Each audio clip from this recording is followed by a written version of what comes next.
The restaurant didn't bother printing prices on the menu, one of those temples of taste that assumes if you need to ask, you don't belong. We were there for my mother's 60th, and my sister Helena had insisted on the venue with the breezy finality of a calendar invite. "It's Mom's big night," she'd said in the family call, which I translated as, "somewhere expensive enough to put me in my place." I sat at the corner of the table in a blazer I'd kept immaculate for years, while everyone else glittered in designer tailoring. Helena's dress could have paid a month's rent in half of Manhattan. Her husband, Colin, had cufflinks that winked at the stemware. Even my younger brother, Ethan, sported a suit with a brand name that announces itself like a trumpet. "So, Mira," Helena said when the second bottle of Bordeaux arrived. And yes, she announced the label like a resume. "Still doing your internet thing?" The table quieted. Mom tried to help. "Mira's business is doing well." I smiled at her. She always tried, even when the jargon confused her. "It's not a blog," I said when Helena's laugh threatened to spread. "It's an investment firm." Colin smirked. Ethan adjusted his tie. The choreography was familiar, a question sharpened to a point, a pause, a cut. I took it all in, the candlelight, the polished forks, the gentle hum of status.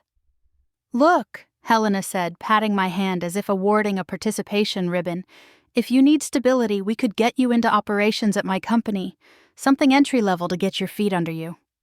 I thanked her and cut into fish whose name sounded like a password. Under the table, my phone vibrated. My team. Encrypted chat, my world.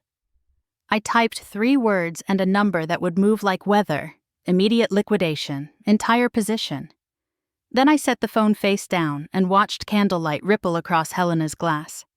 The night adjusted by a few imperceptible degrees, still elegant, still soft, and yet the air had shifted. The lesson had begun.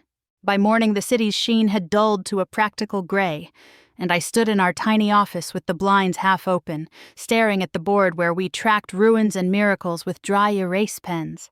4 desks, a humming server rack, and a kettle that rattled like a low-budget drum solo. That was my empire. Danny, my lead analyst, arrived with mismatched socks and a spreadsheet smile. "Positions cleared," she said. "We took slippage on the long tail, but you were right about the liquidity trap." "Good," I answered. "Now we hunt." I pulled up charts that twitched like live wires. A mid-cap logistics company had been quietly buying back shares beneath a fog of boring press releases. Insider form filings told a different story. The industry index was yawning. This stock was stretching. I built a ladder of limit orders, staggered like footholds on a cliff, and felt the climb in my pulse. At 10, a client called to grumble about last quarter. I let him finish, then explained what we'd just executed and where we were headed.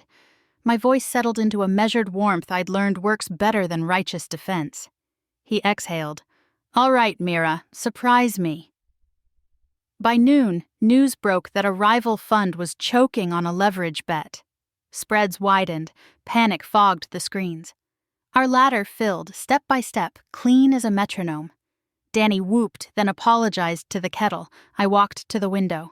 Delivery bikes swarmed the boulevard. A child in a red jacket bounced along the crosswalk.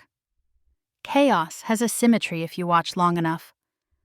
I texted Mom a photo of the office plants and told her they were finally thriving. She sent a heart and a prayer hands emoji, her standard blessing. I breathed in the warm dust of the server fans and felt the line between risk and faith draw itself thinner and somehow steadier. The ballroom glowed like bottled daylight. Our institutional pitch waited behind the chatter. Danny squeezed my shoulder and passed me the clicker. I told the room what we do. Detect mispriced risk, avoid crowded exits, move before narratives harden. I walked them through yesterday's unwind and today's accumulation, then showed the compliance lattice that keeps us honest. Questions came, drawdowns, black swans, vendor risk. I answered without theater, just process. At the reception, 2 trustees asked for the deck. While Danny gathered cards, my phone buzzed. A message from Helena. "I'm in the lobby." She stood by the window. "Congrats," she said. "I misread you." "I misread what mattered," I replied. We found a coffee shop and drafted a plan. combine her operations with my risk frameworks to fund a scholarship in Mom's name for girls chasing finance and code. That night at Mom's, we ate leftovers and watched a documentary. After hours, our midcap announced a partnership. The chart jumped. I messaged Danny to widen exits, then exhaled. Not luck. Stones placed across a river, steady enough for others to cross.